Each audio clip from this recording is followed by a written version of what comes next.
આજે અમે આવી ગયા છીએ એક એવી જગ્યાએ કે જે પૂરા ભારતમાં નહીં પણ વિશ્વમાં અનોખું છે। જે મંદિર આવેલું છે આપણા પાટણની અંદર।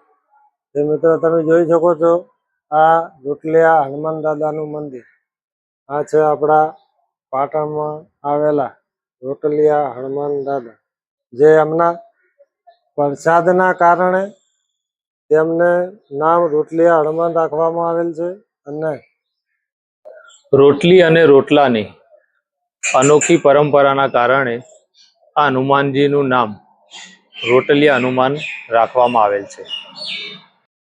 અને જ્યારે આ મંદિરનું નિર્માણ થયું ત્યારે મિત્રો અહીંયા ભવ્ય ડાયરાનું આયોજન કરેલું હતું।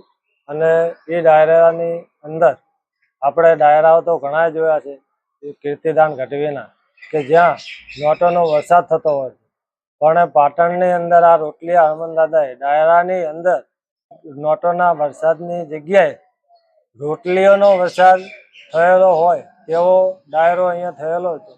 તો આ અનોખું મંદિર એના કારણે પણ માનવામાં આવે છે।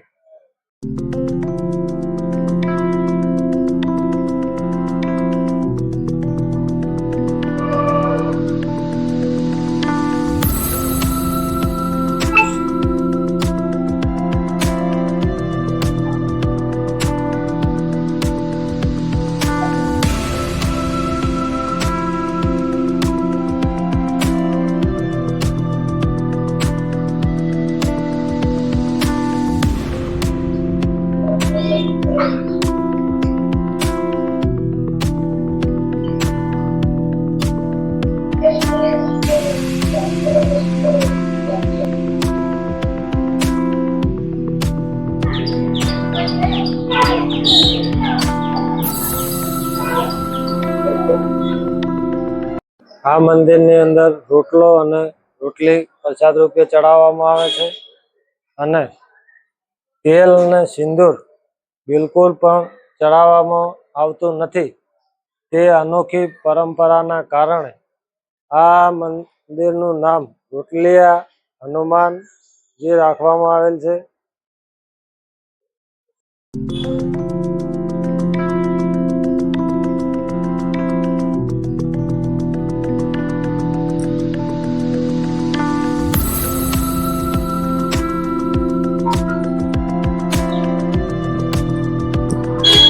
ગોલ્ડન ચોકડીથી ભોસાપુર જવાના રોડ ઉપર વચ્ચે આવેલું છે આ રોટલિયા હનુમાનજીનું મંદિર।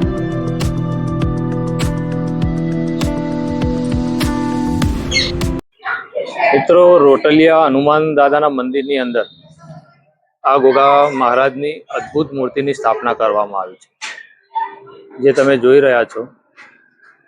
એટલી સરસ કારીગરી કરવામાં આવી છે કે ખૂબ સરસ મૂર્તિ છે।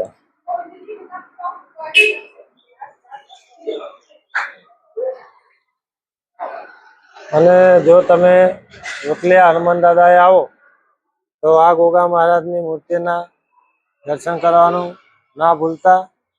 અને દર્શન કરીને ગોગા મહારાજ તમારી દરેક મનોકામના પૂર્ણ કરશે। જય ગોગા મહારાજ। અને અમારો વિડીયો કેવો લાગ્યો તે પણ કોમેન્ટ બોક્સની અંદર મિત્રો અમને જરૂર જણાવજો।